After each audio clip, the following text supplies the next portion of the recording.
es que si creen que ahora es el momento, se equivocan. Típico mirando a tu... ¿Cuál es mi cámara? Esa es la tuya. Si te crees que te mereces y que es el momento de ciclar, sabes que... Muy buenas, equipo. Estamos en un nuevo episodio de La Base del Éxito. Hoy nos acompañan estas dos bestias, Julio, Mateo. Para quien nos conozca, explicar un poco quiénes sois, qué hacéis. Que no nos conozca, que vaya al otro podcast. Exactamente, a la parte 1. A la explicación larga, pero bueno, divulgando desde 2018 en redes sociales sobre farmacología, nutrición, prevención de riesgos, suplementación. Y bueno, hoy vamos a tocar en este podcast precisamente el tema de la farmacología, nutrición, suplementación. Y bueno, desde entonces yo veía y viví en mi propia piel todo lo que vienen siendo efectos secundarios. Y bueno, yo cuando empecé haciendo el uso de farmacología a una edad, bueno, tanto edad como experiencia más temprana de lo que se debería, yo cometí mis propios errores. Y pues yo hice la reflexión de que no tiene por qué, creo, y es cierto, que no toda persona que hace uso de farmacología tiene por qué pasar por eso. Y pues me decidí a ahorrarle todo ese sufrimiento innecesario a toda persona que pudiese. Bien sea siendo mi cliente o con información. Qué bueno. Buenísimo. ¿Cuáles son los errores más comunes en un ciclo? Yendo al grano. Yendo al grano, primero, hacerlo por su propia cuenta. Es algo muy complejo, es algo que estás tocando la salud de forma directa y es una irresponsabilidad absoluta. Incluso, aunque hayas leído mucho por internet, es una irresponsabilidad absoluta. Ponte en manos de un profesional, ten certeza de que es un buen profesional y no dejes nada en el tintero porque son muchas áreas. Por eso nosotros separamos lo que es el entrenamiento, la nutrición y la farmacología y toda la prevención. Bueno, sería casi peor que el que te hace el ciclo es el que te lo vende. Es tu camello. Claro, eso. Sí, no. O sea, aún es casi peor. Es el pack completo, es Claro. el pack completo. Pero en sí el primero sería no contar con un profesional, hacerlo por tu cuenta. Y luego si hablamos de errores técnicos, usar compuestos exóticos. Esto que vas a decir ahora se suele ver mucho en preparaciones de ahora, ¿no? Igual que estuvimos hablando ayer. Es común el utilizar compuestos que a lo mejor son más novedosos, que tienen poca evidencia, o que incluso compuestos que por desinformación no sabes que, por un ejemplo, la boldenona, que es un compuesto que es muy antiguo, pero que es un compuesto que por el perfil de nefrotoxicidad, toxicidad en el riñón, aparte de ser poco anabólico, es decir, te va a hacer progresar poco en comparación a otros y es menos seguro. Hacer compuestos que tienen un mal perfil y que, bueno, se piensa que utilizar varios compuestos o mezclar cosas así tienen mejor resultado, pero más bien lo contrario. Lo único que estás haciendo es tener más riesgo, aumentar la probabilidad de sufrir efectos secundarios sin una mejora real. Y Julio, si tuvieses que quedarte, por ejemplo, con tres fármacos, ¿cuáles serían anabólicos? ¿Cuáles serían los 3 mejores y los 3 peores? No, sí, lo tengo clarísimo. Si hablamos de esteroides anabólicos, Sí. testosterona, masterona y primobola. 3 peores por la poca evidencia, por la demostrada toxicidad y por el perfil: boldenona, dihidroboldenona y trestolona, que ni habéis escuchado los dos últimos. La dihidroboldenona es un derivado de la boldenona y la trestolona es un derivado de la nandrolona, que es más potente que la trembolona. ¿En cuál de estos sacos meterías a la trembolona? Más tirando Lo he a... mencionado porque la trembolona a dosis bajas puede ser interesante según el perfil.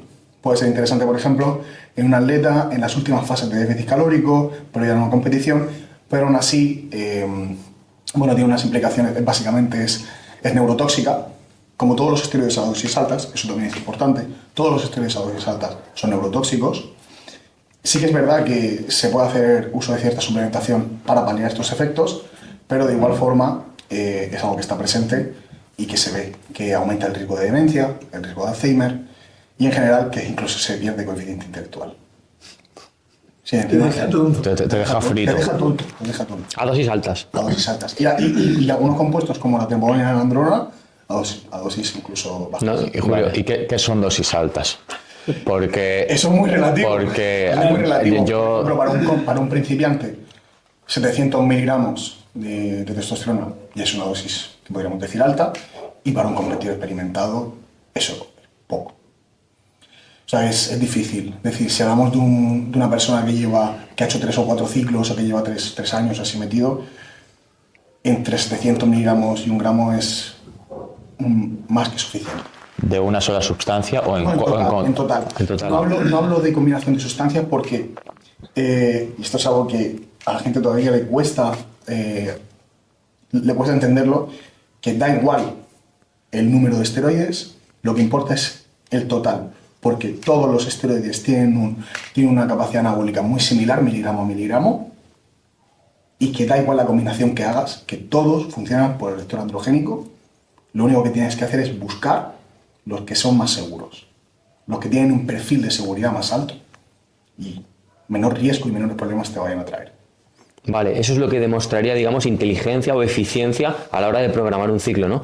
Y haciendo mención a lo de ayer, a lo que estuvimos hablando con el doctor Costa, no es muy habitual ver ciclos de preparadores que estén, digamos, bien hechos, ¿no? Teniendo en cuenta sacarle el máximo rendimiento a cada sustancia. Es muy relativo, es decir, todo se puede mejorar y en los últimos 3 años se ha mejorado muchísimo las preparaciones. No quiero ser yo aquí ni juez ni verdugo de decir lo que está bien y lo que está mal, pero es un hecho de que todos los preparadores que están dispuestos a mejorar, mejoran, porque la información está ahí. El que está dispuesto a leer, el que está dispuesto a informarse, o incluso pagar una mentoría, por ejemplo, al doctor Costa, si quisiese, oye, ¿cómo trabajas? Te pago X. Pues es otra forma de aprender. O ser su cliente, es otra forma de aprender. Y me parece es muy lícito. Yo tengo muchísimos clientes que me lo dicen directamente, oye, es que yo quiero aprender de ti. Perfecto.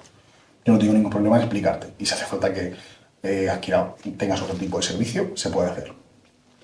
Porque quieres ver exactamente el porqué de las cosas. El porqué, por ejemplo, se utiliza este fármaco en combinación con este. Porque una cosa que dijo el doctor Costa, que es muy cierto, cuando a lo mejor le manda la programación, la farmacoterapia, digámoslo así, completa, dice, uff, cuánta cosa. No, es que anabólicos hay 2. Lo que son sustancias anabólicas, todo lo demás es para que no te mueras. Claro, o sea, que un ciclo bien pautado puede que sea muy sencillo, ¿no? Puede que parezca muy simple. No. No hace falta que tenga variaciones. Se agrupaba de todo lo que había. Exacto. Claro, que eran para prevenir o para el post, o para... Prevenir, paliar. Pero que las sustancias efectivas valía con 2. Al final Sí, es decir, es sencillo. Si tú lo simplificas a lo máximo, un atleta, incluso hacer un Open, testo, GH e insulina. Con esas 3 Lo puedes hacer. lo puedes hacer perfectamente. Lógicamente, a partir de cierta dosis de testosterona no es interesante porque aromatiza demasiado y ya sería ideal introducir un segundo compuesto, pero estos ciclos de 3, 4, 5, 6 compuestos que se ve no tiene ningún sentido. No tiene ningún No tiene sentido. ningún sentido y además el mezclar sustancias aumenta los riesgos de padecer efectos secundarios. Es decir, estás jugando un poco una ruleta. Y algo que me parece muy interesante también, si metes tantas cosas y algo te sienta mal, ¿cómo sabes cuál es la que te está sentando mal? Pues Claro. normalmente la gente piensa que es lo último que ha introducido, pero no lo sabe. Es muy aleatorio. Claro, pierdes el control más. Lo que pasa con este deporte y con este estilo de vida y práctica es que es un poco, digámoslo así, de barrio. Se va haciendo lo último que le ha funcionado a otro. La gente se copia los ciclos entre otros, entre preparadores, se los hacía uno a otros. Hay incluso preparadores que intercambian como si fuesen cromos. Yo tengo de Milos Sarcer y tú tienes de Patrick Tuor. Venga, nos lo cambiamos. ¿Sabes? Para ver eso? qué hace con qué. Y es una ruleta. ¿Y eso no es, Julio, por falta de conocimiento? Correcto. Que tengas que copiar de otro. Cuando tú sabes el porqué de las cosas y lo que tiene y lo que no tiene sentido, dentro de un contexto, a lo mejor tú puedes ver ahí un fármaco que parece innecesario, pero no sabes, por ejemplo, la última analítica de ese chico en ese momento exacto. Pero a lo mejor dices, uy, a mí me parece innecesario un inhibidor de aromatasa. Vale, pero a lo mejor tú no sabes que tenía el estradiol altísimo. Claro, y si lo copias lo estás poniendo innecesariamente. Claro, estás copiando en ese momento. Exacto, estás añadiendo una cosa que es situacional. Entonces, cada preparador tiene su forma de hacer las cosas en función de la situación que se presenta. Si tú no tienes conocimientos, no tienes No tienes ese marco de acción. Nosotros siempre pensamos y nosotros siempre actuamos, como hemos comentado antes con el tema de la programación, en bottom-up. Con la farmacología es igual. Yo tengo un top-down, es decir, yo tengo una base que te voy a mandar en un inicio porque es lo más seguro, con una dosis ajustada a lo que tú necesitas para progresar en el plazo que hemos entendido que vamos a progresar. Pero todo eso va a ir cambiando en función de la respuesta, en función de cómo vengan las analíticas y en función de todas las aristas que vayan apareciendo durante ese proceso. Que no es, Ale, te lo envío y nos vemos de aquí. Cada 4 semanas cambias a otros compuestos, no es así. Claro, pero es que para hacer eso hace falta tener herramientas de conocimiento. Exacto. Claro. Si no tienes conocimiento vas un poco a ciegas. Y es lo que se ve muy habitualmente. Muy habitualmente. Y no solo, que esto que quiero que quede claro, no solo se ve en típico preparador de gimnasio, sino en preparaciones muy top. Estuvimos viendo tanto errores muy básicos en preparadores que en teoría son lo más top de España. Sí. ¿Qué está pasando con esto? Hay que entender que los resultados de las competiciones no reflejan conocimientos. Los resultados de las competiciones reflejan que se ha conseguido el físico, Claro. que se ha presentado en tarima, que se ha posado bien, se ha estado un porcentaje de graso exacto, que se tienen unas proporciones estéticas concretas y lo que se pide en la categoría. Son muchas cosas. O sea, probablemente lo más despreciable sea lo que se sabe de farmacología y salud, sea lo más despreciable de lo último. Pero casualmente es lo que mantiene al atleta con vida, con buen ánimo, con ganas de continuar y saludable. Claro. Entonces digamos que el conocimiento del preparador, más que notarse en el resultado, se puede notar en paliar los efectos secundarios del atleta y hacerlo más longevo, utilizando menos. Medida, sin que parezca una paella llena de granos, sin que tenga un aspecto envejecido, sin que, por ejemplo, que le aparezcan todos los clientes con ginecomastia o que todas las mujeres estén masculinizadas. Depende de la categoría, porque hay algunas categorías femeninas que tienen que aceptar cierto grado de masculinización. Por ejemplo, la wellness o women physique y todo este tipo de categorías altas de mujer, pues es inherente. Claro. ¿Qué modelos de prevención hay para...? Si hablamos de modelos cerrados, no me gustan los modelos cerrados, pero sí que ciertas pautas básicas que se deberían tener en cuenta. Por supuesto, analíticas antes, durante y después. Ciertos suplementos que no podemos prevenir, pero sí podemos disminuir ciertos efectos secundarios como la tensión arterial alta, la alteración del perfil lipídico, el posible crecimiento del corazón. Es decir, al final, el uso de esteroides tiene varias dianas biológicas, tiene varios órganos y tejidos a los que afecta, y hay que intentar, con estos modelos de prevención, pues reducir los riesgos al máximo. Sí. No te podría decir modelo X, pautas estas, cada preparador tiene las suyas y cada caso pues presenta distintas, y también depende de dónde viene el cliente, la experiencia que tiene y qué compuestos ha usado en el pasado, con un cuadro clínico al completo. Claro, y eso lo dijo el doctor Costa en la entrevista que le hicimos, que este tipo de cosas son las que de verdad te hacen ver el conocimiento que tiene un preparador. Y además también que se debería de valorar un buen preparador no solo por el resultado de sus atletas top, sino por las evoluciones de físicos que ha hecho de personas que partían de un punto de partida muy bajo o con una genética muy mala y han sacado algo decente.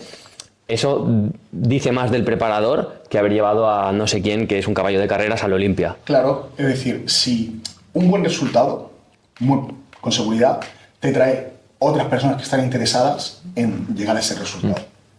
Entonces, lo que pasa muchas veces con estos preparadores top es que van acumulando buenas genéticas y que también están dispuestos a llegar a cierto punto de dosis que también es, parte del resultado. Claro. Sí que es verdad que el tema de la dosis, pues, es relativo hasta qué punto es necesario, óptimo y excesivo, ¿sabes? Por ejemplo, para un principiante, empezar con 1,5 gramos es una barbaridad. Es una barbaridad. Empezar con 250 de testosterona es más que suficiente. Es más que suficiente. A lo mejor para un tío más grande, pues empezar con 500 miligramos y ya es más que suficiente. Sí. No, perdona, acaba. No, continúa, dime. No, yo te quería hacer una pregunta, ahora que estabas diciendo lo de las dosis que serían más que suficientes para un principiante, y te quería preguntar tú qué abogas más para alguien que empieza, por un uso a bajas dosis, un uso continuado, digamos un uso basal, o el típico modelo de utilizar durante una temporada y hacer un parón, el típico ciclo y postciclo. Yo, personalmente, creo que hacer un ciclo y postciclo en un inicio. Tú tienes que experimentar por primera vez cómo es el tener tu nivel de testosterona 2-3 veces, que es lo que un primer contacto sería entre 250 y 500 miligramos de testosterona. En un inicio empezar con el mínimo y hacer pequeños incrementos durante un periodo de tiempo, 10, 12, 16 semanas, y luego terminarlo. Decidir si quieres eso para toda tu vida o estás dispuesto a aceptarlo por un tiempo, por una temporada, una vez al año, cada 2 años, depende, pero empezar, tomar una decisión sin saber a lo que te expones y mantenerlo durante el resto de tu vida, es como... Yeah. Veo que me gusta mucho la gente que hace kitesurf, me mola un montón verlo, voy a hacer kitesurf por el resto de mi vida, 10 horas a la semana. Me voy a comprar el mejor Claro, material, y me voy a ir a Egipto, al sitio más top, a hacer Es un poco kitesurf. absurdo, es decir, pues si no he experimentado nunca, ¿cómo voy a tomar una decisión para toda la vida? Hay que decidirlo con tiempo. El hecho de hacer un contacto con esteroides no significa que tengas que depender para toda tu vida. Para nada. Tú puedes hacer un primer ciclo y recuperarte perfectamente, o al menos parcialmente, y que no cambie tu calidad de vida para nada. No significa que usos repetidos durante varios momentos de tu vida, durante muchos años, sí, luego no te vas a recuperar igual. Y sí que es cierto que para un grupo poblacional concreto, un competidor experimentado, un usuario, aunque sea recreativo, pero que ha hecho usos durante muchas etapas de su vida, llega un punto en el que no le compensa por el estilo de vida que lleva, porque va a volver y a volver y a volver, que muy probablemente le compense no dar esos bajones y subidones donde tanto su físico como su calidad de vida va a ir en detrimento en esas etapas de off, pues muy probablemente le rente más o hacer TRT durante esas etapas off, o hacer un modelo de Blast and Cruise, o hacer un modelo basal. Eso ya depende de él, de lo que esté dispuesto a arriesgar, de su nivel económico y pero que el preparador o el médico o el nutricionista o la persona que le asesore esté dispuesto a lo que ellos lleguen, ¿no? Yo, Julio, algo que veo y que lo hemos hablado en otras ocasiones, por culpa del tema de las redes sociales, que cada vez chicos más jóvenes tienen acceso están viendo físicos prácticamente inalcanzables, creo que tenemos un problema de que quizá quieren dar el paso a la química con 15, 16 años, sin saber realmente lo que se están jugando, y que a lo mejor acaban teniendo que hacer un uso ya no solo a nivel físico, sino para poder estar viviendo de forma, ¿sabes? No ser un vegetal. Veo varios problemas. Y esto es una cosa que os va a encantar. Creo que se debería dar mucha más visibilidad al culturismo natural. Creo que es un estilo de vida fantástico, que solo ganas. La gente que dice que el culturismo natural no es saludable, creo que, uno, no sabe lo que es el culturismo natural. Estar a dieta muchas semanas sí que es verdad que te puede influir en el estado de ánimo, en tu calidad de vida, pero es un periodo corto de tiempo. No tiene efectos secundarios durante el resto de tu vida. No vas a depender de nada. Y es saludable un periodo de déficit. Saludable. Y te digo una cosa, yo conozco físicos, y los he visto en persona, físicos naturales con mucho mejor estética y tamaño que usuarios de farmacología. El pensar que la farmacología es la solución es de ser estúpido. Es de ser un retrasado. Es parte importante de esos físicos, por supuesto, pero no es necesario ni imperativo para tener un muy buen físico.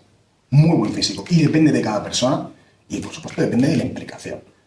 Porque se puede tener un físico súper estético y con buen tamaño para prácticamente todo el mundo con, eso sí, 7, 8, 10, 12, 15 años de entrenamiento. Y es un camino. Eso es una parte del problema. Otra parte del problema es que la gente no visibiliza los efectos secundarios. Ya. Si yo cuento, y lo contaré realmente en un vídeo, todos los problemas que yo he sufrido, y el que ha sufrido el 90% de usuarios, de problemas de inyecciones, de cicatrices, de problemas anímicos, problemas sexuales, acné, alopecia, todo. Y problemas de salud, chequeos, analíticas alteradas, ataques de ansiedad. Hay de todo. O sea, hay un cuadro completo de efectos secundarios que tienes que estar dispuesto a aceptar. Y que la gente no acepta o no quiere visibilizar. Y que si un chaval de 15 años ve eso, dice... Se lo piensa dos veces, Lo ¿no? piensa dos veces. Si tú le pones eso y luego le pones la imagen de el ganador de una competición, por ejemplo, de clase física en culturismo natural, dice, hostia, ¿no? Si se puede llegar a eso, aunque me cueste 10 años, lo conseguiré. Y puedes disfrutar muchísimo durante el proceso. Ya. Pues hacer la dieta muy sencilla, puedes disfrutar muchísimo entrenando y disfrutar de un estilo de vida totalmente saludable. La cosa es que los estándares se han vuelto Claro, una Y las locura. prisas. estándares que no puedes alcanzar Las prisas. de forma natural. Porque Las prisas. Tienen muchísima prisa. Quieren eso para el año que viene. ya. ¿Cómo vas a construir? Pues si construir eso cuesta muchísimos años, incluso con dosis altas. Y Julio, y te puedo hacer una pregunta un poco más personal. ¿Por qué decides tú empezar con el uso de farmacología? Mira, Si sabes... Yo empecé por desconocimiento. Yo empecé por lo mismo que empieza cualquier chico que quiere tener ese tipo de físico y que entiende y que cree que no se puede conseguir de otro modo. Por el camino yo fui descubriendo que mi objetivo físico era mucho mayor y terminé aceptando que siempre voy a querer más y que el uso de farmacología es inherente a ello. ¿Y si pudieses volver atrás, volverías a hacerlo? Sí, pero porque mis estándares han ido cambiando con los años y siempre iban a ir en ese sentido. O sea, el físico que yo quiero es el físico de un culturista de, pues eso, de 1,82 que mido y 110 kilos. No son los 110 kilos que tengo ahora, hablo de 110 kilos totalmente rajado. Y eso es absolutamente imposible sin el uso de farmacología. Eso es lo que te iba a decir. Se puede tener un muy buen físico de forma natural, pero si tus estándares son esos, no se puede llevar de forma natural. No, pero eso sí, se puede progresar toda la vida de forma natural. Pero hay que ser muy concienzudo y hilar muy fino, sobre todo cuando ya llevas muchos años. Pero la gente creo que se limita muchísimo. Muchísimo. El hecho de lo que hablábamos ayer, de que se muestre con tanta, digamos, facilidad, impunidad por las redes sociales, como si, igual que desayuno, me pongo esto, hace que eso, que los estándares ya se vuelvan de esa manera. No hay que se le dé tanta importancia a eso. Se le da demasiada importancia. Cuando es sota caballo rey y es tan básico, y que realmente lo complicado y donde está la chicha es en la salud, y es donde realmente tienes que poner conocimiento, horas, formaciones, y es donde realmente le tienes que dar importancia. Y que realmente lo que son los anabólicos y como tal los protocolos mágicos, todo eso, son cuatro cosas. Son cuatro cosas. Que lo realmente complicado es el entrenamiento, es la nutrición, es llevarlo todo, es hilar fino en todos esos aspectos y que el otro es una herramienta. Que por supuesto que es importante cuando ya todo eso está al Claro. pillo. Cuando sucede la magia. Cuando te viene un caniche y lo conviertes en un rottweiler. Cuando te viene un tío sin genética, como estaba comentando el chico colombiano este, que no tiene el físico de nada, y tras 3 años trabajando con nosotros, haciendo un uso muy moderado, pues es un animal. Eso no ocurre por casualidad. Claro. Entonces, Julio, el error sería utilizarlo para facilitarte las cosas. Es utilizarlo para. Es una herramienta. Tú entrenas para ponerte fuerte. No utilizas química para ponerte fuerte. Entrenas para ponerte fuerte y entrenas con química para ponerte mucho más fuerte. Claro. Pero yo le diría a una persona, si no llevas 5 años entrenando, ¿qué estás haciendo? Si no llevas 5 años entrenando con muy buena técnica, con entrenador, ya has pasado por varias definiciones naturales y tienes más de 23 años y das analíticas, patrones genéticos, etc., no sé qué estás haciendo. Y en parte y esto es un error que he cometido yo. O sea, yo no vengo aquí a aseverar y yo no soy ejemplo de nada, pero sé los errores que comete la gente y los he cometido. Entonces, si se los puedo ahorrar a la gente, mejor que mejor. Que no tengan esa prisa y al final es un poco una falta de de autorrespeto. Y si de verdad aprecias tu vida y tu calidad de vida, con mucha calma y con mucha cautela, y mira a ver en quién confías. No solo porque te caiga bien en las redes sociales, significa que es un buen preparador y que sabe lo que hace en cuanto a salud. Porque realmente poner fuerte a alguien es bastante sencillo. Y si se le tiene poco respeto o poco conocimiento a los esteroides, es muy fácil cargársela. Sí, pero ¿qué va a durar eso en el tiempo? ¿Por cuánto tiempo lo vas a mantener saludable y con ganas de continuar? Es otra historia. Y Julio, ¿se puede hacer un uso de la química sin perjudicar el eje? ¿Hay sustancias que no perjudiquen el eje, pero que Hay ayuden? muchas sustancias que no alteran el eje hipotálamo-gonadal, que digamos el eje hormonal, comúnmente dicho. Son sustancias que tienen un potencial anabólico bajo. Por ejemplo, estábamos comentando el otro día con la entrevista con Costa el tema de la insulina. La insulina es una hormona anabólica, sobre todo si se combina con hormona de crecimiento. La hormona de crecimiento es una hormona lipolítica que realmente no tiene mucha capacidad anabólica, pero en conjunción con insulina sí que casa muy bien. Pero al final, si lo que buscamos es anabolismo, lo principal es el entrenamiento. El entrenamiento y el tiempo y las calorías. Eso es lo básico. Sí que es verdad que hay otras sustancias como por ejemplo el clenbuterol, que son lipolíticos, es decir, son quemagrasas, por así decirlo, y que pueden hacer que esos periodos de déficit calórico renten mucho más, que también retengas más masa muscular y que dure menos tiempo. Es decir, si yo puedo quitarme toda la grasa que necesito para continuar el volumen en 6 semanas, todo el resto del tiempo puedo estar en superávit calórico. Claro. En un punto, además, mucho más óptimo y que puedo progresar mejor. Si estás a partir de un 18-20% de grasa, tú ya no estás ganando masa muscular. Tú te estás poniendo más y más gordo. Y estás haciendo el idiota, con y sin química. Estás haciendo el idiota. Entonces, en ese punto ya es perder el tiempo. Recorta y sigue. Si además ese periodo es corto, pues literalmente por cada semana en déficit estás ganando 4 en volumen. Claro.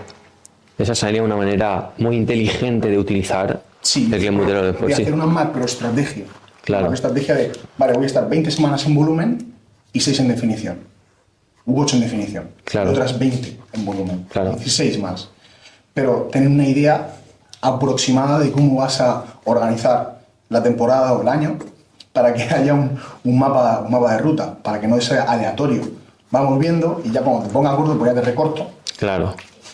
O sea, la sustancia no es la que te va a hacer ponerte grande, pero va a hacer que te consumas mucho menos en la definición y por lo tanto puedes estar más pronto otra vez creciendo. Sí, son sustancias que realmente no tienen mucha capacidad anabólica, pero que sí tienen mucha capacidad lipolítica y que sí que es verdad que en combinación, si combinas GH e insulina, pues sí que puedes percibir cierto anabolismo y sobre todo potenciar factores del entrenamiento como la capacidad de volumen de entrenamiento, de capacidad de recuperación y que sí, podría ser interesante en un usuario natural que no quiere poner en riesgo su eje y ni su vida sexual, etcétera, pues podría ser interesante y que se informe también de los riesgos que pueden conllevar todas estas sustancias, porque la hormona de crecimiento sí que es verdad que a dosis bajas no hay muchos riesgos, pero a partir de 5 o 6 unidades ya puede haber crecimiento de otros órganos, estructuras pasivas, acromegalia, sobre todo a partir de dosis muy altas.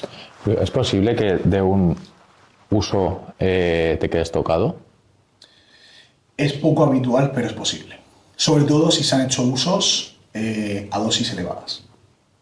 Porque principalmente la pérdida de la producción endógena puede ocurrir por dos maneras. A nivel hipotálamo, que es una región del cerebro, o a nivel testicular. Puede haber por pérdida de sensibilidad o por muerte celular en las células de Leydig, ubicadas en los testículos. Esa cuesta más, ¿no? Sí, pero ambas dependen sobre todo del tiempo de exposición, pero mucho más de las dosis. La cantidad. Vale. Entonces, es mucho más inteligente utilizar dosis moderadas o bajas durante un periodo más prolongado de tiempo, en vez de hacer periodos cortos y muy fuertes. ¿Qué es lo que ocurre? Que vemos estos cambios tan exagerados cuando es un periodo muy corto y son dosis muy, muy grandes. Y encima, como en los periodos de off se empeora mucho, es más grande el cambio. Claro. Hostia, ¿Qué ha pasado? ¿Qué ha hecho? ¿Pero qué ha hecho con la nutrición y entrenamiento? Es un mago. Claro. Es un genio. Y no. ¿Sabes? Y no. Lo que pasa es que, bueno, sí que es verdad que hay personas que son muy respondedoras. Si se hace en conjunción todo de forma muy inteligente, se puede conseguir mucho, incluso con poco. Y esta es la clave. Vamos a intentar conseguir mucho utilizando lo mínimo. Claro. Y, bueno, no solo la nueva escuela, sino la gente que de verdad le tiene respeto a esto y que quiere que sus atletas estén saludables y que sigan progresando. Y al final eso es lo que también te va a hacer tanto tener una clientela y unos atletas, digamos, que ganen competiciones y que de verdad tengan resultados competitivos exitosos, pues es parte de eso, ¿no? Si puedo mantener a mi atleta conmigo 10 años compitiendo y 10 años progresando, porque lo voy a tener 2 o 3. Claro. Hacerlo profesional y fuera. La foto de Instagram. Pro. En el muro. Claro. Claro, pero a base de eso uno también se gana esa fama de preparador top y... Bueno, eso depende de lo que quiera cada uno conseguir. Claro. Ser un preparador top o ser un preparador que una vez que te conocen y trabajan contigo, no te suelten. Eso sí que es top. Qué diferente. Claro.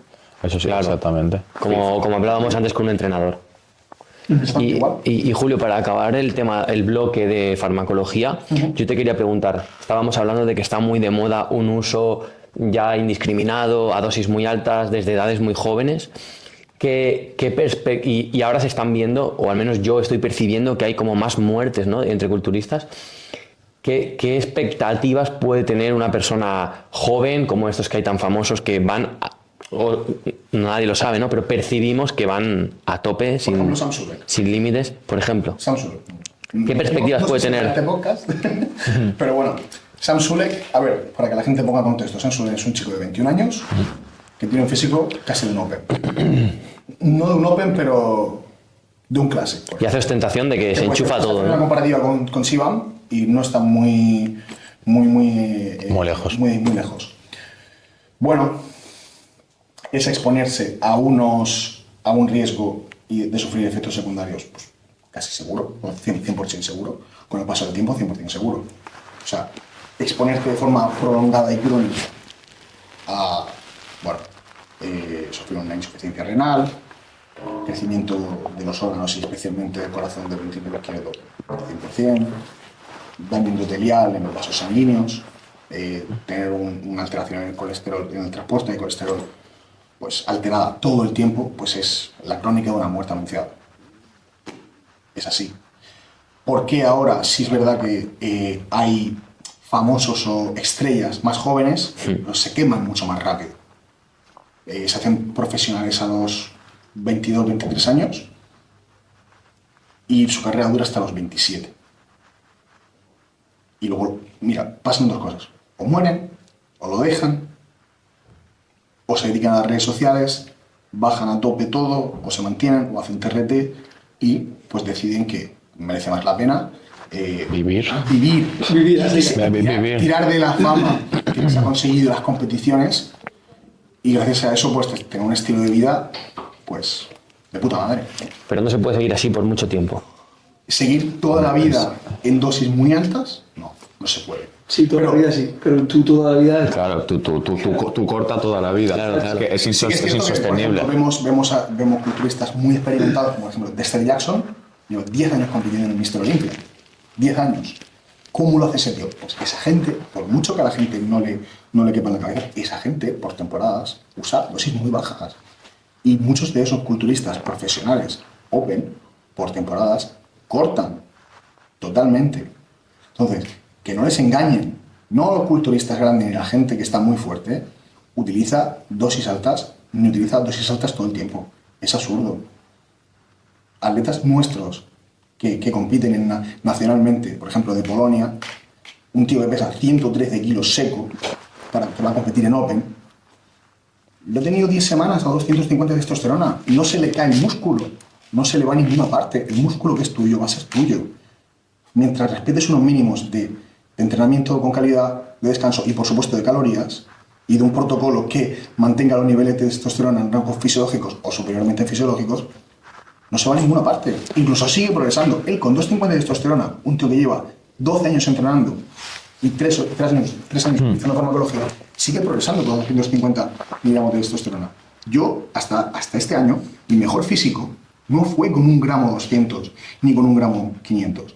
Fue con 250 de testosterona, porque fue cuando mejor entrené, cuando mejor descansé, cuando tenía menor estrés, cuando podía dedicarle todo el esfuerzo y el tiempo a eso. Porque previamente tenía fallas en todos los demás aspectos. Si tu entrenamiento es deficiente, ¿qué haces ciclando? Estás haciendo el idiota. Julio, ¿estás de acuerdo con la frase de el 75% de tus resultados te lo va a dar 500 de sustancia? ¿Cómo? Lo leí en una publicación de lo de Víctor Black, que decía que el 75% de tus ganancias te la va a dar una cantidad de 500 miligramos. Si el 100% es lo máximo que vas a poder sacar abusando a tope de química, que con 500 puedes conseguir el 75%. Sí, es la ley de los rendimientos decrecientes.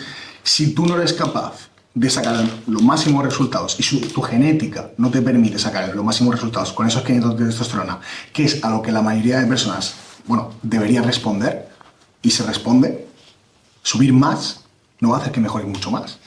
Lo único que estás jugando, pues, a que tengan más efectos secundarios. Entonces, más te vale aceptar o bien perfeccionar todo lo demás o aceptar que tu genética es limitada y que tú vas a tener que progresar muy lentamente. Oye, que con el paso de los años y progresando muy lentamente, vas a sacar, se puede ir muy lejos, que la tortuga le ganó a la harina. Sí, tal cual. No, al final yo el resumen veo que la gente le da, que evidentemente somos conscientes que el uso de farmacología cambia el juego, puede cambiar el juego, pero que la gente le sigue dando más foco y más importancia a eso que realmente a llevar una buena vida, un buen entrenamiento, una buena nutrición, y que eso es un error, ¿no? Sí, claro. Por supuesto. Al final, todo el mundo quiere la pastilla, el alimento, el toque. Tiene que haber algo, ese algo. Lo que hablamos de la utilidad del sombrero. Al final, eso es lo que se va a ver. Joder, todos corren, pero lo único que lleva el sombrero es ese. ¿Va a ser el sombrero lo que hace la diferencia? Es todo. El ejemplo más claro visual es cuánta gente hay que se cicla y está fuertísimo de arriba y tiene una pierna así. Ciclarte no te hace que te ponga fuerte. Si esa gente no entra en la pierna, acaba teniendo una pierna así, aunque tenga un brazo de 50 centímetros. Y eso en las redes sociales es un meme. Porque la realidad es que lo que te pone fuerte, a pesar, es entrenar. Sí, a pesar de que utilicen o no utilicen. Es el camino. Las piernas, todo el mundo tendría unas piernas. Claro. La realidad. Y esto que has dicho de que la gente busca la pastilla o el alimento milagroso se ve mucho en la nutrición. ¿Nos pasamos al bloque de nutrición? Sí, vamos a... ¿Sí? Antes de empezar con lo más global, que serían los errores más habituales en la alimentación de la gente, ya que estábamos con eso del alimento milagroso, ¿qué puedes decir de la dieta keto? Joder. Vamos fuerte. Bueno, mira, yo voy a hablar claro. La dieta keto es una secta. Es una secta que te introducen a través de mentiras, cosas que no tienen ningún tipo de evidencia científica, que aparentemente son atractivas, que te venden muchos beneficios con cosas que la gente normal en general no entiende, con muchos tecnicismos, como la típica caca recubierta de purpurina, pero te acercas y al final termina oliendo. A mí me han venido, por desgracia, muchas personas con muchos problemas después de hacer dieta keto. De analíticas, de colesterol, incluso de sensibilidad a alimentos, porque si tú, por ejemplo, retiras completamente los granos, los almidones, las frutas, todo eso, luego reintroducirlo, hay una desadaptación enzimática, que se llama. Es decir, por el hecho de no consumir un alimento, generas cierta intolerancia. ¿Y eso no es porque son propensos a generar intolerancias, esos alimentos? No. ¿Qué es lo que te dicen los keto? No es por eso. No hay intolerancias a los carbohidratos. Bueno, existe la tolerancia a la glucosa, pero eso es otra historia. No hay intolerancias, es decir, los carbohidratos no sientan mal. Tu organismo quiere y prefiere siempre la glucosa, antes que los aminoácidos o que los ácidos grasos. La dieta keto, mira, tiene varios problemas. El primero de todos, energético.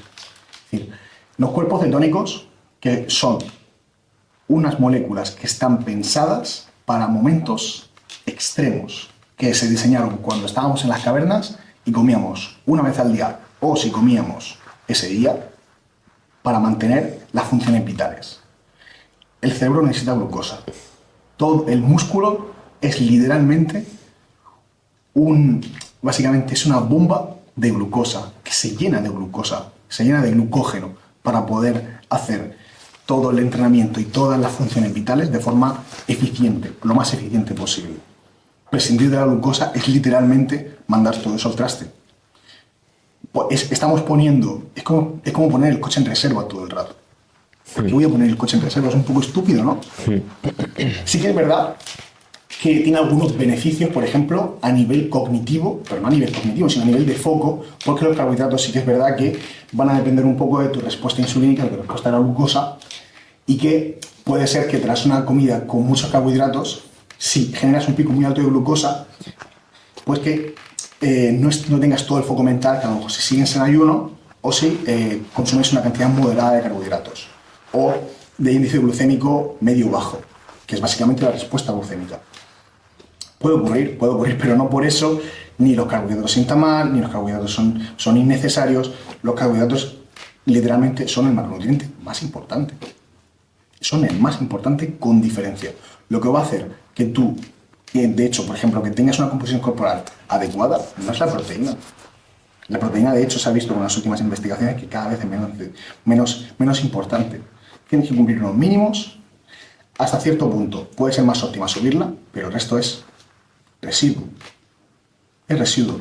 En la dieta keto lo que pasa es que es una secta además por intereses económicos. ¿Por qué todas las cuentas de dieta keto están tan infladas? Tienen muchos mantras alrededor de calidad de vida, de sentirse mejor, de todo.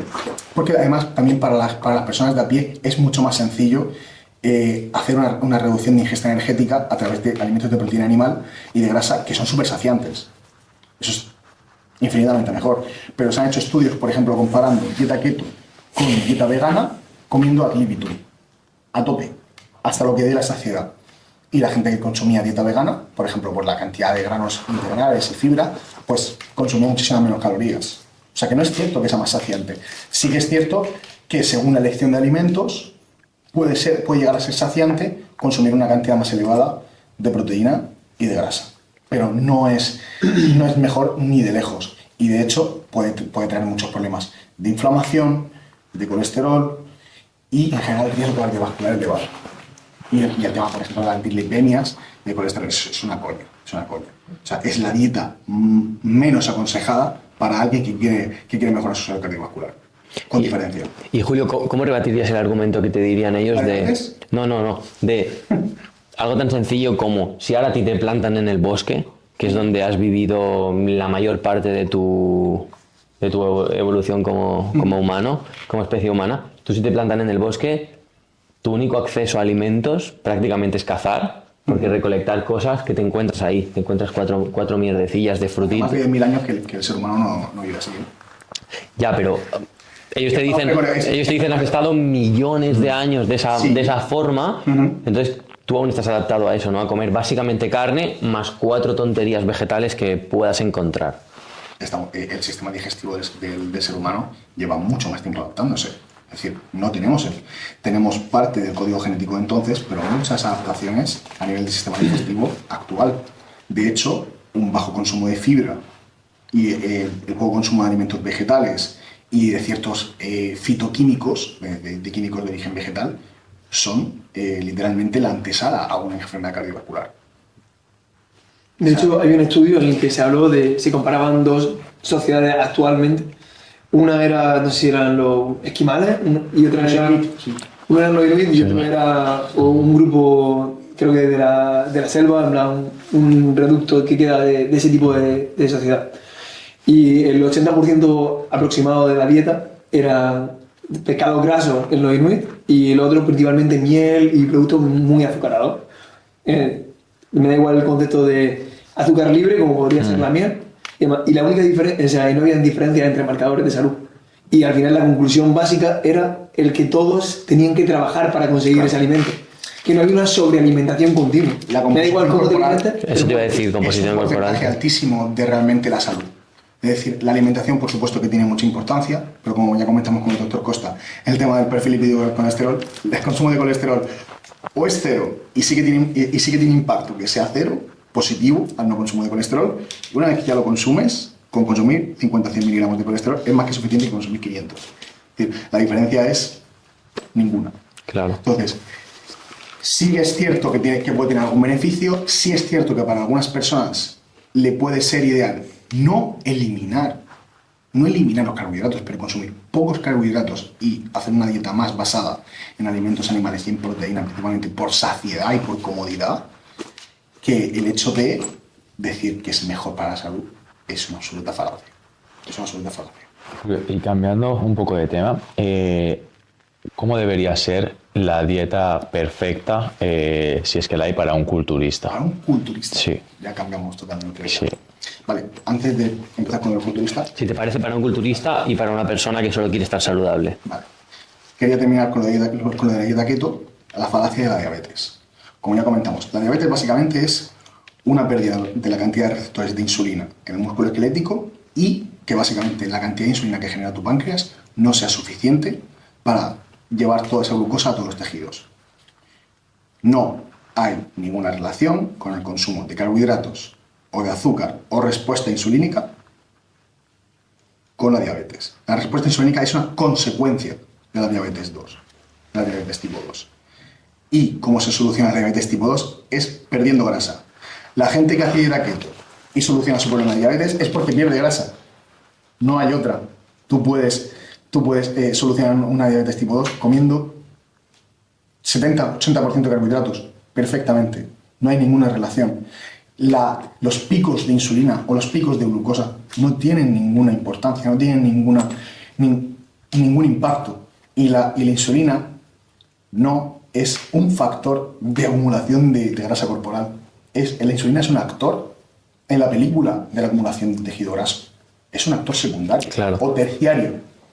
Otras como la AST, o sea, es decir, otras proteínas, la triglicérido lipasa hepática, es decir, son otras proteínas, la lipasa hepática, son otras proteínas y otros factores los que intervienen en la acumulación de tejido graso, que no tienen nada que ver. O sea, es decir, la insulina, bueno, es una consecuencia, pero nada que ver. Esto me encantó de lo que dijisteis ayer, que no es el alimento que te hace una respuesta insulínica elevada el que te hace diabético, sino el estar gordo es lo que te, Claro. es lo que te hace Es una pérdida. desarrollar diabetes tipo 2. Si no hay receptores suficientes que recojan esa cantidad de insulina, o sea, esa cantidad de glucosa, no puedes recibirla. La composición corporal es muy importante. Es lo más importante. Es lo más importante, la cantidad de grasa. Sí que es verdad que la cantidad de músculo también es interesante y cuanto más músculo, la probabilidad de sufrir diabetes es muchísimo menor, pero la grasa principalmente. Y sobre todo la grasa visceral. Julio, pues me gustaría retomar el tema, lo que te he preguntado antes, sobre cómo debería ser la dieta de un culturista. ¿Qué distribución, cómo lo enfocas tú? Porque no es lo mismo una persona que quiere simplemente estar saludable, tener un buen físico, que alguien que tiene un objetivo deportivo. Vale.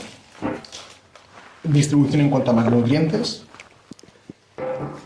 Una proteína estable, suficiente en cuanto a saciedad y en cuanto a, que sea acorde a su peso, a su edad, a su altura. Es decir, hay unos cálculos que son de requerimientos de proteína, que también sea, cómoda para esa persona de consumir, porque algunas veces es demasiado, y no es tan importante la proteína como se piensa. Y también, al ser muy saciante, hay etapas donde, incluso en volumen, no hay necesidad de consumir tanta proteína y te interesa más estar poco saciado para poder consumir todas las calorías que te toca consumir y que puedas continuar con la fase de volumen y luego en fase de déficit pues consumir un poquito más de proteína que te va a mantener más saciado. Y la dieta hiperproteica y consumo alto de proteínas sí que es verdad que está muy, muy relacionado con la preservación de masa muscular. Y lo que sea la organización, como digo, depende de la fase, pero un número de comidas que, yo creo que 3-4 comidas como mínimo debería ser lo óptimo, aunque eventualmente se pueden hacer menos. Pero en general, un número de comidas que sea cómodo, que sea viable, que te mantenga con el apetito adecuado según la etapa, en volumen que te mantenga con hambre y que en déficit te mantenga saciado, o sea, justo lo contrario. Y una cantidad de carbohidratos que sea acorde. Bueno, la cantidad de carbohidratos sí que es verdad que sea la máxima posible según la etapa, y que sea factible consumirlos, porque es el macronutriente principal que va a influir directamente sobre el entrenamiento, y el entrenamiento es lo más importante. La recuperación también, No, claro. influyeron también sobre el uso de la proteína, más hidratos de carbono, hace un uso más eficiente de la proteína, que se necesite menos, mayor preservación de la masa muscular. Correcto, es ahorrador de proteínas. De hecho, por ejemplo, cuando se hace un refeed, se bajan las proteínas. ¿Por qué? Porque realmente tenemos muchos carbohidratos que nos permiten preservar la masa muscular. Y luego la grasa sí que es verdad que es el macronutriente, a mucha gente le va a chocar, pero es el más despreciable con diferencia. La grasa sí que es importante, sí que es verdad que tiene algunos componentes, sobre todo las grasas saludables como el aceite de oliva, el aguacate, tiene fitoquímicos muy interesantes para la salud, pero realmente la función de la grasa es meramente energética. No hablo de eliminarla ni de no consumirla, ni muchísimo menos, pero que es, digamos, menos importante. Pero no me puedes quitar el queso. Se tirarán piedras, por esto. Buah, ni tanto. Claro, se alude muchísimo a la calidad nutricional, como si consumir un fitoquímico vaya a resolver el macro. El macro es lo más importante. Lo más importante son las calorías. Lo más importante es el entrenamiento. Si hablamos de composición corporal, El descanso. el O descanso, sea, si comer grasas saludables te va a hacer engordar un poquito, ya no está justificado, ¿no? depende de lo que sea ese poquito. Depende del contexto de la persona. ¿Y por qué te vas a engordar? Porque la dieta no está bien. O sea, Exacto. No tiene si por qué hacerse necesitas igual. engordar es porque Claro, no está bien conceptuado. o va a desplazar otros macros de la dieta. Exacto. Eso sí, depende de cuánto, pero en sí, consumir grasa no soluciona nada. No mejora nada. Eso es una realidad. No mejora nada. ¿Te puede mantener saciado y que puedas tener una mayor adherencia a la dieta? Genial. Vamos a introducir una cantidad de grasas. Es decir, depende también del sujeto y de la fase y de lo que busque. Porque, por ejemplo, a personas de mediana edad o que simplemente hacen actividad física de forma habitual, que no son atletas, muchas veces sí que funciona un consumo moderado de grasa, porque le interesa mantenerse saciado y que los alimentos más palatables siempre tienen un contenido graso medio. Las carnes grasas, jamón, quesos, es decir, una dieta mucho más variada. Sin embargo, si hablamos de un culturista, quiere optimizar al máximo su entrenamiento, quiere consumir los máximos carbohidratos posibles en todas las fases, los máximos posibles que pueda tolerar y consumir para cada fase, le interesa reducirla al máximo. Al máximo. Lógicamente. Hablando de composición corporal. Sí, en volumen, lógicamente, va a ir elevándose la grasa parejamente a los carbohidratos, pero le vamos a dar una importancia 70-30, 80-20 a los carbohidratos, sin duda. Sin duda. De hecho, acumular grasa a partir de carbohidratos a nivel metabólico es bastante complicado. Hay que pasar por muchos procesos. Tienes que convertir una glucosa en un triglicérido. Pero, sin embargo, pasar de grasa a triglicéridos, un ácido graso, son muy poquitos pasos metabólicos y es muy sencillo acumular grasa a partir de un superávit creado con grasa. O sea, a partir de una sobrealimentación a partir de grasa. Realmente es sencillo. Sin embargo, un consumo de carbohidratos, realmente el glucógeno se consume con actividad. Sin embargo, el tiempo que tarda en oxidarse los ácidos grasos es muchísimo menor. Pero al final, lo que va a organizar, lo que va a ordenar todo y lo que va a poner ley son las calorías. Vale. A mismo superávit calórico, sí, se acumula más grasa a partir de grasa. Entonces defenderías una dieta baja en grasa para buena composición En corporal. general, sí, para mejorar la composición corporal. Y más en hombres que en mujeres. Sí. Tiene un poquito... Estos fitoquímicos muchas veces van aparejados de cambios hormonales que en la mujer sí que son un poquito más interesantes. Sí, si yo tuviese que hacerlo, si yo tuviese que bajar las grasas, pues en las mujeres sería mucho más cauteloso y sería en un espacio de tiempo mucho más pequeño. En un contexto, corrígeme, yo leí una vez que incluso una persona que por este componente hormonal de la mujer, en el que para recuperar la regla en una menorrea, era más interesante subir los hidratos de carbono y esa disponibilidad Es energético. que la grasa. La menorrea que básicamente es la pérdida de la función menstrual por el déficit energético. Bueno, esta es amenorrea hipotalámica, es decir, se ha perdido la regla porque el organismo ha detectado que hay una restricción energética exagerada y que la función reproductiva es secundaria. Entonces, el cuerpo entiende que no es necesaria, por lo tanto lo aparta. Igual que cuando los hombres estamos en un déficit calórico mantenido a lo largo del tiempo de un modo muy extremo, empieza a haber problemas de libido, de ánimo, incluso de erección. Pues el organismo entiende que eso. Entonces, la solución básicamente de la amenorrea hipotalámica no es otra que la realimentación. Es decir, volver a las calorías basales, a un superávit energético, pero sobre todo, siempre se ha pensado que no, es que subimos las calorías, volvimos a introducir ciertos alimentos y recuperó la regla. Y se le ha atribuido a las grasas por ese componente hormonal, pero realmente la función básica son los carbohidratos. Y Julio, ¿qué priorizarías algún tipo de grasas por encima de los otros? Sí, claro. Sí. Eliminaría o restringiría al máximo fritos, todas las grasas y aceites tratados térmicamente, porque cambian la composición de un ácido graso a trans. Y eso sí que tiene mucha implicación a nivel de inflamación, a nivel de tolerancia, problemas digestivos y de todo tipo, hormonales. Limitaría también los omega 6 y aceites inflamatorios y principalmente aceites vegetales de oliva, de aguacate, los frutos secos también son buena opción, los lácteos también son buena opción. Las grasas saturadas pueden ser perfectamente saludables en cantidad moderada, pero principalmente monoinsaturadas, son las más ideales. Monoinsaturadas y poliinsaturadas. A pesar de que usando esas, quizá el ratio omega 3 no sería el perfecto, ¿no? No, el ratio omega 3 puede ser perfectamente óptimo.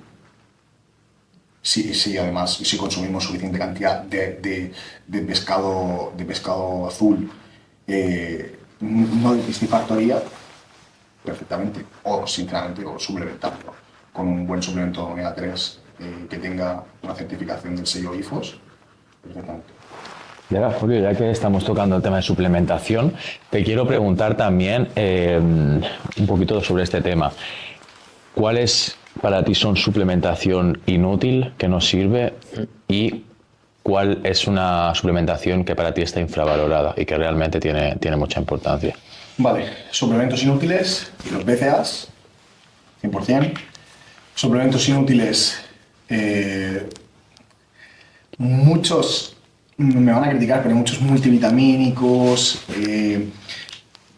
muchas vitaminas extra que se añaden cuando no hay un déficit como tal de esas vitaminas. Es muy absurdo. O sea, estás sobrealimentando y estás dando algunos nutrientes que no estás utilizando ni que tienen funciones fisiológicas concretas y simplemente estás, meándolas muchas veces, del grupo B, por ejemplo, y muchas veces suplementando incluso vitaminas liposolubles que ya consumes con alimentación por fuentes animales, por ejemplo, que a lo mejor se les da una importancia brutal a través de redes sociales, como la vitamina A, la vitamina D, la vitamina K, y ya los estás consumiendo suficiente y puedes incluso incurrir en una intoxicación por hipervitaminosis. Al final, la industria de suplementación se basa mucho en crear unas necesidades que no existen. Por ejemplo, el tema de los BCAAs. Son unos aminoácidos muy concretos que tienen una función muy concreta dentro de la síntesis proteica. Pero no los necesitas. Es decir, el hecho de tú suplementarlos no estás generando una síntesis proteica completa. De hecho, para tú generar, sí que la estás creando, pero para complementar la cadena completa de los aminoácidos necesitas todos los esenciales. Y al final, de hecho, los coge bien del torrente sanguíneo, bien del músculo al torrente sanguíneo. Entonces, lo más importante son los esenciales. Todos son importantes, pero sí. Es decir, no los ramificados son más importantes que los esenciales.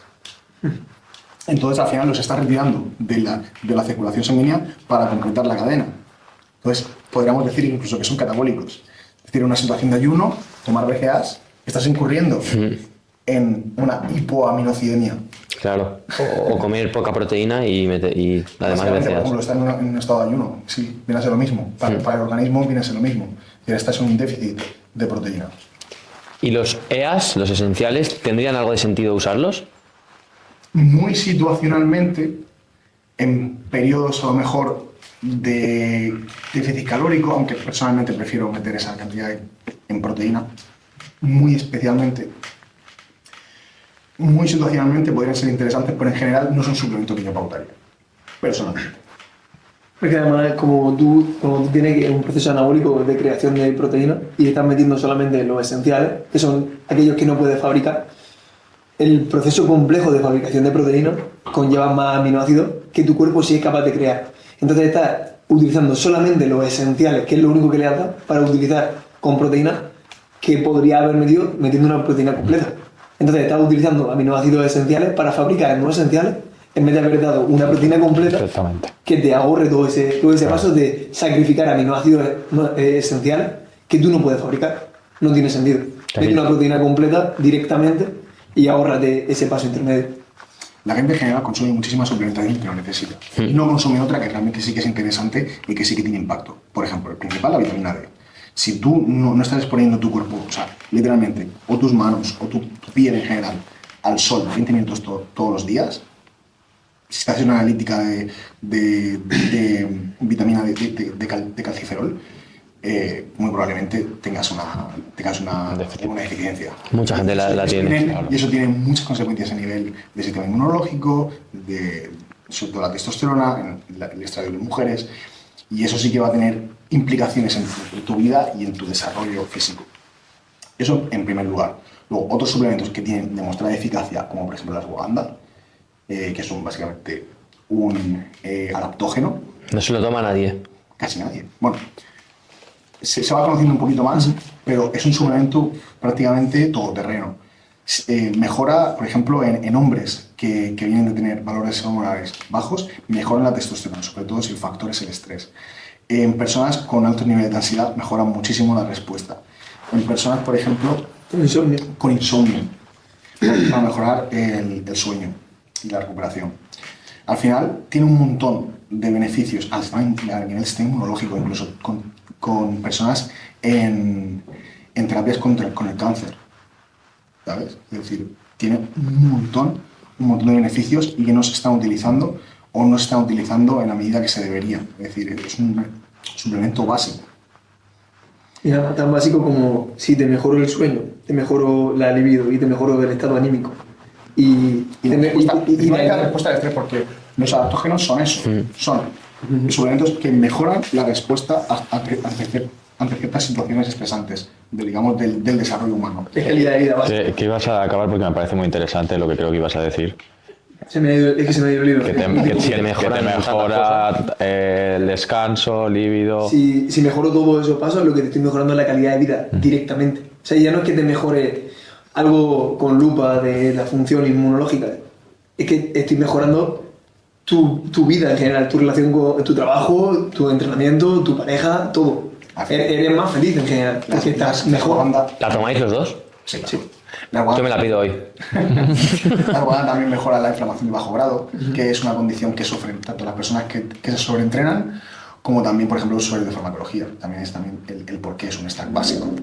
Si tuviese yo que hacer un stack básico, sería ashwagandha, vitamina D3, cúrcuma, que tiene muchísimos beneficios a nivel de salud, melatonina, si tienes algún problemilla a la hora de dormir, si no consigues un descanso completo. Bueno, el tema del descanso es un melón importante, porque el descanso tiene varias fases y hay que identificar en qué fase fallas para suplementar correctamente. Si hablamos de progreso físico y una persona que está más enfocada en el rendimiento de la estética, la ecdisterona es un suplemento muy interesante. Te quería preguntar por la ecdisterona. Es un suplemento muy interesante. Es el único fitoesteroide que es anabólico, natural, que no tiene efectos secundarios y que realmente tiene evidencia científica detrás de los efectos anabólicos, de la mejora, del aumento de la síntesis proteica, además por una vía muy interesante, es a través de los receptores del receptor estrogénico beta, es decir, el receptor estrogéneo tiene dos subunidades, alfa y beta. Y solo poder tocar la beta, porque si no la alfa... La alfa se genera ginecomastia, por eso una de las variedades de la ecdisterona genera la ginecomastia, pero no la beta-ecdisterona de dar Raput con cartamoles. Es que es la única que se recomienda, la Se beta-ecdisterona. No, se comercializan ambas, pero la que se ha vuelto más famosa, conocida, es la beta-ecdisterona. ¿Y en qué En Vic cantidad? solamente hay beta-ecdisterona, chicos. Solo beta-ecdisterona, no alfa-ecdisterona. ¿Y en qué cantidades hay que tomarla?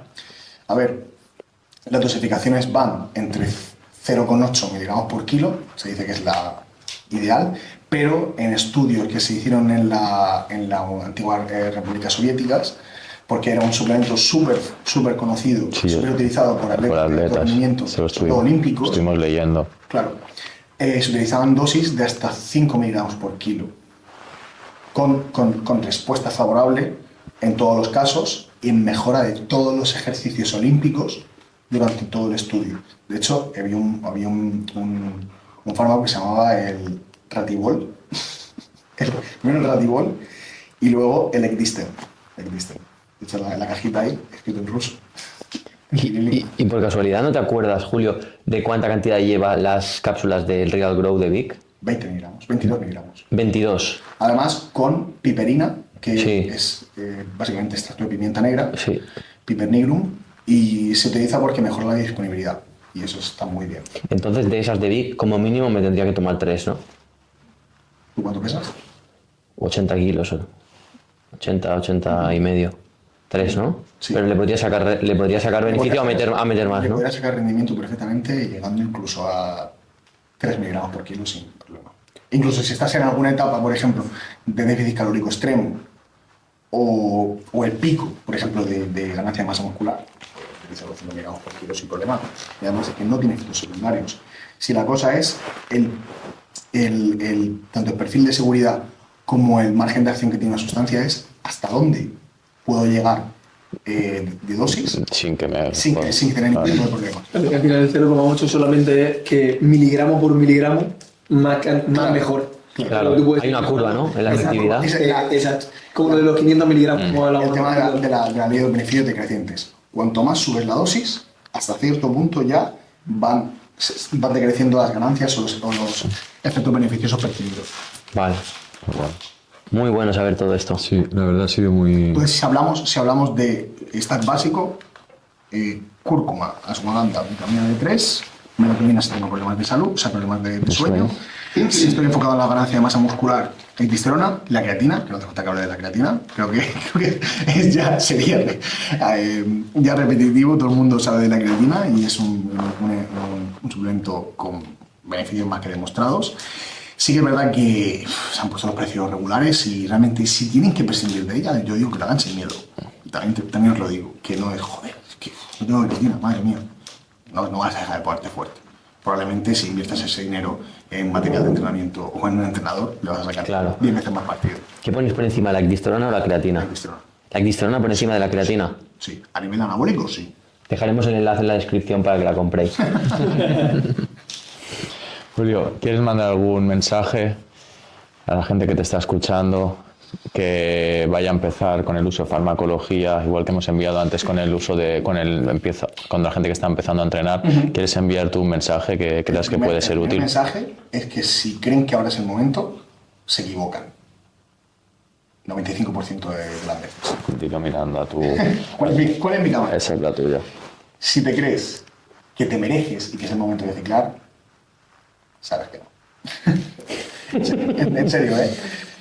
Si se creen que es el momento, se están equivocando.